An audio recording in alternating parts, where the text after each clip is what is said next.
Assalamualaikum, welcome back to our channel. Kita baru je lepas tengok Spider-Man Brand New Day. Hari ni 30 Julai, aku pukul 10 pagi tadi dah pergi tengok dekat Max GSC Ipoh Parade. And kita nak sembang sikit review ataupun my thought lah mengenai cerita Spider-Man Brand New Day. Cerita ni almost 2 jam and dia memang sambungan direct sequel daripada Spider-Man No Way Home. No Way Home tu dah bagi kau-kau kan, multiverse. Tapi untuk Brand New Day ni, dia orang panggil apa? Bukan, dia lebih kepada ground. Maksudnya ground fight stream. Dia tak ada Omega level destruction.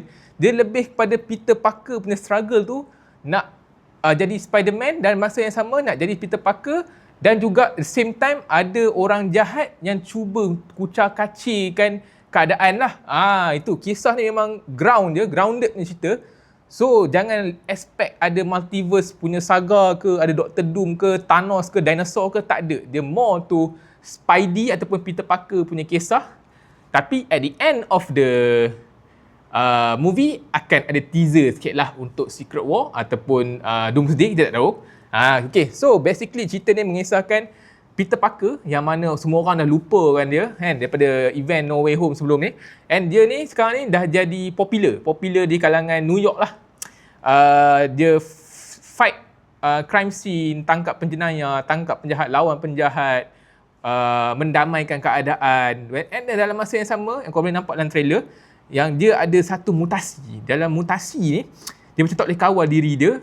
And then dalam masa yang sama juga, dia struggle nak jadi Peter Parker, yang di mana dia rindukan MJ, dia rindukan kawan-kawan dia. At the same time, ada satu force jahat yang cuba kucar-kacirkan keadaan, and dalam masa yang sama dia kena hadap semua benda ni serentak. Okay, so macam mana dia panggil apa?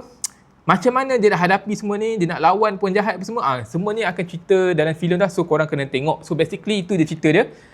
And pada aku, this is the best Spider-Man filem untuk Tom Holland yang mengisahkan pasal Peter Parker.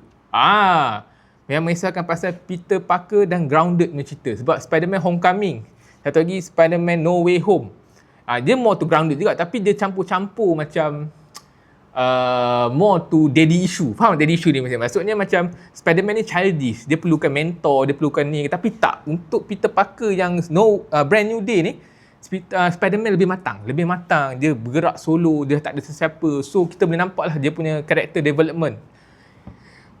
Okay, and then apa yang aku suka, dia punya web swing dia macam kau rasa seolah-olah kau Spider-Man sikit bila dia macam camera angle tu semua tu kan. Memang macam cantik lah dia buat. And cinematography dia banyak improve, fighting scene dia macam tu.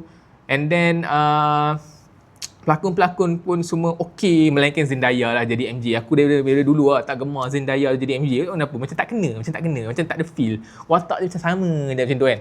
So Sadie Sink tu orang panggil apa? Ini korang akan tengok watak Sadie Sink ni. Pada aku dia berjaya bukakan watak tu. Dia berjaya bukakan watak tu, and kita mungkin ataupun kita nak tengok development watak tu in the future jadi macam mana. Sebab dia dah berjaya mukadimahkan watak tu dengan baik.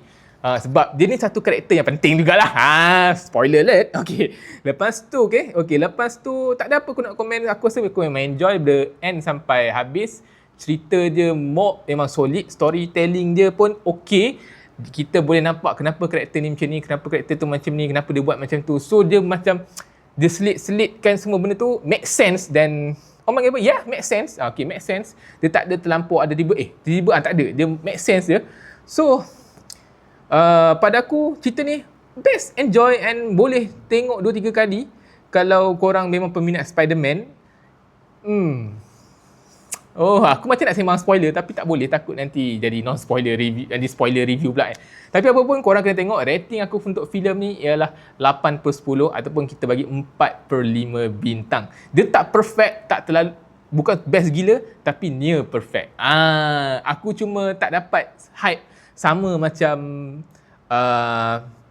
No Way Home. Itu sebab multiverse kan, ada Tobey, ada Andrew kan, semua itu aku memang semua gila lah. Dia tak adalah vibe macam tu. Tapi kalau kau memang nak grounded Peter Parker punya cerita, cerita ni memang dia dia ada macam vibe-vibe macam Spider-Man 2 yang Tobey Maguire lawan Dr. Octopus tu. Dia ada vibe-vibe macam tu. So aku rasa yang nombor 2 tu memang best. Yang Tobey Maguire lawan Dr. Octopus punya filem tu, Spider-Man 2. Untuk brand new ni memang dia dapat sikit vibe-vibe tu. So, enjoy. Kita memang enjoy. So, siapa yang dah tengok cerita ni, komen dekat komen berapa rating korang, and siapa yang rasa macam tak suka tu, boleh komen dekat kenapa korang tak suka. Apa-apa pun boleh komen, and jangan lupa subscribe dan follow account ni. Okay guys, jumpa lagi dalam filem yang lain.